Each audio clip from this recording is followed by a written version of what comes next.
안녕하세요. 이현우 작가입니다. 요즘 언론들은 서울 집값 반등, 상승세 지속, 부자만 거래한다, 부동산이 마치 상승하는 것처럼 기사를 쓰고 있습니다. 언론, 건설사, 정부, 교수 같은 전문가들까지도 한 몸처럼 움직이며 집값을 띄우는데 혈안이 돼 있습니다. 하지만 이제 사람들이 안 속고 있는데요. 왜냐하면은 수많은 기사와 전문가들을 앞에 내세워서 사람들을 심리적으로 가스라이팅하는 전략이라는 것이 다 들통났습니다. 청년들, 서민들, 우리 미래를 위해서 집값은 안정돼야 합니다. 그래서 오늘은 그동안 소위 전문가들이 부동산의 나라의 미래를 팔아먹은 상황을 살펴보면서 팩트로 두들겨 패도록 하겠습니다. 그럼 대한민국의 미래를 팔아먹은 그 집단들을 차례로 살펴보겠습니다. 중앙에 있는 건설 재벌들, 이들이 고가 아파트를 팔기 위해 돈을 어떻게 흘려보냈는지 보시면 됩니다. 정치인은 법적으로 편의를 제공해주고, 관료는 각종 특혜와 면죄부를 제공하고, 언론은 광고비 받고 집값 띄우는 기사만 퍼뜨립니다. 건설사에서 흘러나오는 돈이 맛있나 봅니다. 다 달려들어서 서로 챙기기 바쁩니다. 그런데 문제는 여기서 끝나지 않습니다. 우리 사회의 지식인 학자들마저 이제는 건설 자본맛에 빠졌습니다. 학자의 양심 같은 것은 원래부터 없었는지 아니면 팔아먹었는지 모르지만 부동산 상승론을 외치는 나팔수가 되어버렸습니다. 진실을 말하고 비판을 해야 하는 지식인들이 거짓을 덮는데 앞장서고 있습니다. 언론이나 신문에 나와서 부동산 폭등한다고 외치는 지식인들, 특히 교수들을 보고 있으면은 분노가 폭발할 때가 많습니다. 학자로서 철학과 정의를 스스로 거세시키고 건설사 왕 밑에서 내시 노릇을 하고 있기 때문입니다. 그런데 자신이 철학과 정의가 거세되었다면은 수치심이라도 남아 있어야 하는데 스스로 내시가 된 것을 마치 자랑이라도 하듯이 떠들고 있기 때문입니다. 언론에 나와서 바지를 내리고 정의와 철학을 거세해서 부동산 나팔수가 되었다, 마치 자랑스럽게 외치고 있는데 당연히 화가 나고 침을 뱉어줘야 합니다. 마치 영화 범죄와 전쟁에서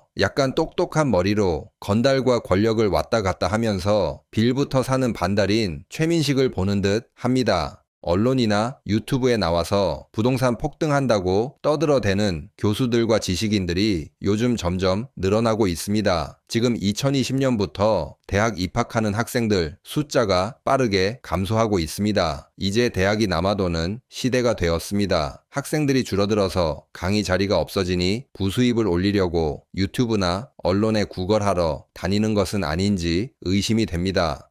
제가 이렇게 이야기하면은 대학 교수나 지식인이 철학과 정의가 왜 필요하냐 이렇게 말씀하실 수 있습니다. 그냥 나와서 부동산 시장의 방향을 잘 맞추면 되는 것 아니냐 이렇게 생각하실 수 있습니다. 네, 맞습니다. 당연히 지식인이고 교수라면은 대중들에게 앞으로 부동산이나 주식시장 방향을 잘 가르쳐 주면서 어떻게 대비해야 하는지 알려줘야 합니다. 하지만 여기까지 하는 일은 점쟁이와 다를 바 없습니다. 점쟁이도 앞으로 어떻게 될 것이다, 부적을 써라, 동쪽으로 가라, 물을 조심해라, 그럼 잘 될 것이다 이렇게 이야기합니다. 부동산 폭등한다고 외치는 교수들과 지식인들의 수준이 점쟁이들과 비슷합니다. 오른다, 그래서 사라, 어디가 더 오른다, 거기를 주목해라. 부동산이 올라서 발생하는 사회적인 문제, 청년들의 고통, 신고가 조작을 방지하는 방법, 올바른 실거래가 통계를 만드는 토론, 이런 것에는 전혀 관심이 없습니다. 왜냐하면은 정의와 철학이 없기 때문입니다. 정의가 없으니 옳고 그름을 생각하지 않고 철학이 없으니 건설사 앞에서 머리를 숙이는 것입니다.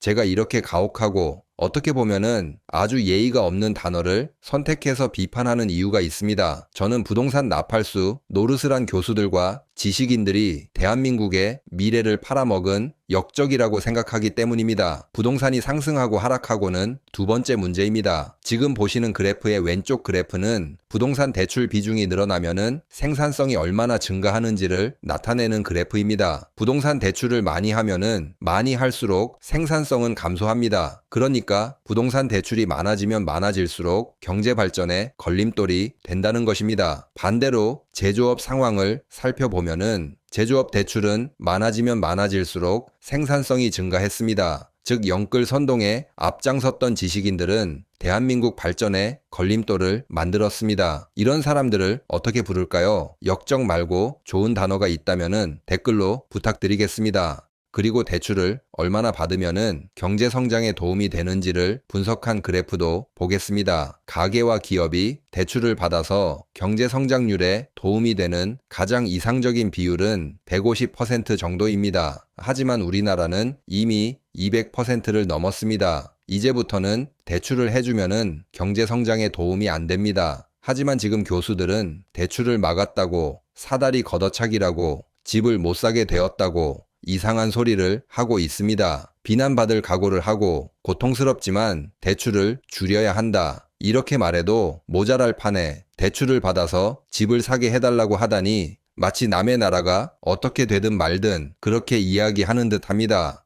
그리고 지금 소비가 급감하고 자영업자들 폐업이 급증하고 있고 체감 경기가 나빠지고 있는 이유는 사람들이 부동산에 이자를 내느라 허덕이고 있기 때문입니다. 얼마 전에 부동산 선동을 하시던 교수님이 갑자기 부동산 이야기는 안 하고 경제가 어렵다고 이야기를 하시는 것을 보았습니다. 정말 충격이었습니다. 경제가 망하는 원인을 제공하는데 앞장을 섰으면서 자기 입으로 경제가 망하고 있다고 이야기하다니 제 머리로는 이해가 되지 않았습니다. 과거 영끌과 초영끌들은 교수들이 나와서 부동산 폭등한다고 외치니 그 말을 믿고 대출을 받았을 것입니다. 솔직히 대한민국의 명문대 교수들이 한 명도 아니고 우르르 몰려 나와서 폭등한다고 외치는데 거기에 안 넘어갈 사람이 얼마나 되겠습니까? 언론들이 거짓 신고가 조작해서 폭등한다고 외치고 정부는 대출을 풀어버리기도 했죠. 물론 선택과 책임은 각자 개인의 몫입니다. 하지만 교수나 지식인들이 선동하지 않았다면은 사람들이 이렇게까지 영끌하지는 않았을 것입니다. 그리고 과거 영끌 선동 교수들 요즘 잘 안 나오고 다른 곳으로 갔습니다. 지금 부동산 시장이 끝물이니 미리 발 빼는 게 좋다고 생각해서 다른 곳을 갔을 것입니다. 투기꾼들이나 영끌들도 빨리 각자 살 길 찾아가시기 바랍니다. 그리고 제가 이렇게 아주 강하게 비판하는 이유가 있습니다. 다음에 다른 영끌 나팔수나 지식인들이 못 나오게 하기 위함입니다. 나오면 대중들에게 역적 취급받는다, 욕 바가지로 먹는다, 망신당한다, 평생 꼬리표로 따라다닌다. 이런 사례를 남겨야 다른 교수들이 무서워서라도 선동을 안 할 것입니다. 사실 영끌 선동했던 교수와 지식인들은 진짜 우리나라 사람들 성격이 너무 좋은 것에 감사해야 합니다. 지금 전 세계적으로 불만에 가득 찬 청년들이 기존의 기득권을 뒤집어 엎고 있습니다. 지금 우리나라 사람들도 불만이 어떻게 표출될지 아무도 모릅니다. 건설사 기득권 옆에서 그만 추한 모습을 보이시기 바랍니다. 그리고 영끌 선동 교수들 살펴보면은 50대 이상이 대부분입니다. 폭등한 부동산을 젊은이들에게 꼭 떠넘기고 말겠다. 부동산 규제 당장 풀어줘라. 이런 사람들로 밖에 안 보입니다. 적당히 하시기 바랍니다.